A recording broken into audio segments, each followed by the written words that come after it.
and Bragg's and all that. And then there's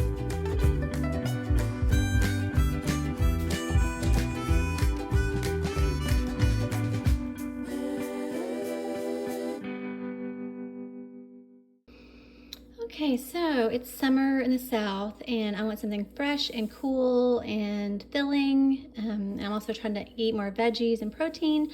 So here I have, on the bottom, it was spinach and baby spinach and arugula, then green leaf lettuce, and I used kitchen shears to cut it up real fine.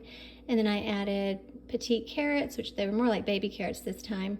And then a whole can of drained salmon that was in water.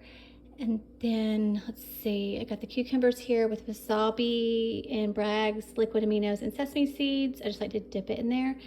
And then in here I have a little bit of sauerkraut, lime juice, salt, fake bacon bits, balsamic glaze, a Caesar dressing that has avocado oil, and that's all I can think. Oh, tomatoes and sauerkraut, yes.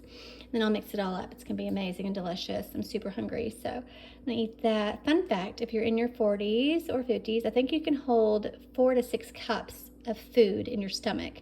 So just so you know, you chew it up and it gets even smaller, so you can hold a lot in your stomach, and it's all veggies and protein and a little bit of healthy fat, so it's perfectly fine. I also have a slice of toast, gluten-free toast, with a teaspoon of extra virgin olive oil and nutritional yeast. Oh yeah, nutritional yeast is on this too, and hot sauce is on this. And the toast has EVOO, nutritional yeast, and salt. Yep, so I like that on the side.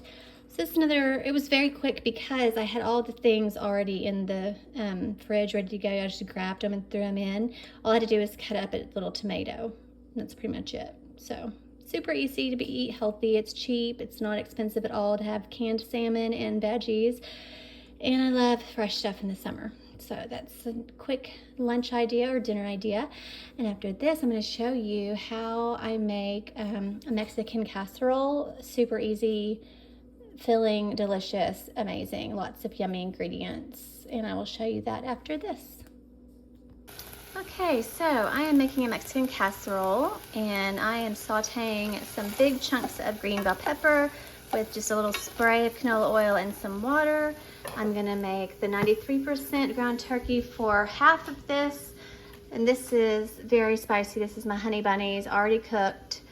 So this will be his half of the casserole, and I'm gonna use mozzarella and tahini to make it seem more Mexican-y, which I'm sure it'll be fine because I'm also gonna be using this red enchilada sauce, so everything's gonna be super seasoned really well. I'm gonna use yellow corn tortillas, that's our favorite. And I have some of the green onion and cannellini beans rinsed and drained very well. I'm gonna put that in here and blend it up with Valentina and hot water and some lime. And here I also have the rest of the green onions for garnish, corn and lentils. Half of the lentils are for spaghetti. I use meat and brown lentils in meat marinara, and you really cannot tell. And then I'm also gonna put some of these maybe on the casserole, just a little bit for some fiber and protein and iron. But I will show you what I do to get everything ready once the meat is all cooked up. Okay, so I seasoned this where it can be good with spaghetti or Mexican dishes. So I'm gonna take half of this out, and then I will season it up with the cilantro and cumin for the Mexican style stuff. Alexa, stop. And then I decided to add some of the red enchilada sauce to this instead of so much hot sauce, because that'll be more for a topping. And so I did the red enchilada in here with all of the beans, and I'll put a little lime juice, and that will be good for blending up for the sauce. And I also have a little bit of the red enchilada left. So I'm gonna put half of the meat in here for spaghetti, and I need half for this dish that I'm making now. And then I will do a layer of I have a big glass casserole dish, and I'll spray it, and then I'll do a little bit of enchilada sauce and then the corn tortillas and just keep going. So I'll show you in a minute how that looks. Okay, so on the left is mine, on the right is his, and I just wanted to show you I did the bean and enchilada mixture on the tortillas. So I did 2 and 2 and then half and half. And I did not put the enchilada sauce on the bottom because I sprayed it instead. And I'm just gonna keep going, but first I'm gonna put a little bit of cheese. His is on the right.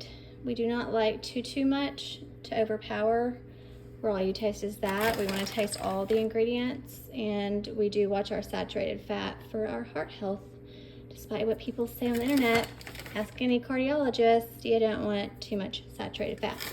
And I actually have a really healthy heart, come to find out, so that's good to know. You know what I think I'm gonna do is leave the middle like that and kind of just do like a little, like a cheesy, kind of like a quesadilla layer. Yeah, like that. And then I will repeat, and I will show you how it looks before I put it in the oven, and how it looks when it comes out, and how I garnish it. I forgot to mention, I am doing this sauce like that first. I'm gonna bake this for 10 minutes, and then I will put the cheese on and let it bake another 5 minutes. I have it on convect, so it's very high heat, and it's convect 400. I have a gnat in here, it's driving me crazy. Anyways, I will turn on the bug zapper, and I will put this in for 10 minutes and then do the cheese. Okay, so I can tell the cheese is melted in there, and I'm gonna now do the finishing touches, the final cheese layer. And this is just really for looks. I mean, there's plenty of cheese in this thing. I also chopped up or diced up, whatever, tomato and lettuce. Sorry for the lighting, it's overhead, and I'm using my phone. But yeah, I'll finish this up. And then I've got the lettuce here. I use kitchen shears because I don't have cilantro, but I want some fresh green. I'm gonna do this, tomatoes, guacamole, green onion, and some lime juice, and that will be the finishing touches on it. So I'll show you how it looks all melted when it comes out of the oven.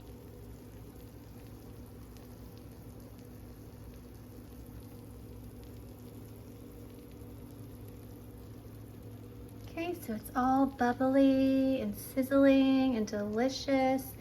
It is all done, and I'm gonna let it cool off a little bit before I cut it with a knife, and then I will show you what my plate looks like. That looks amazing. I'm also gonna make some quick coleslaw. I had some leftover cabbage in the fridge. I used the kitchen shears again to cut it up really fine. I'm just gonna add mayo, salt, well, I think if the salt will break down the cabbage, so that's okay. I'm debating on vinegar or pickle juice. I'm gonna ask my husband which he would prefer, if he's even gonna eat it, because he's not a big fan of mayo. But I'm gonna do cracked black pepper, salt, mayo, dill weed. Yes, I'll do dill weed. And that's really all it takes. I just eyeball it. Everybody's recipe is different. There's lots online. It's not hard. But I'm gonna make that up while that cools, and then I will show you my plate for din din.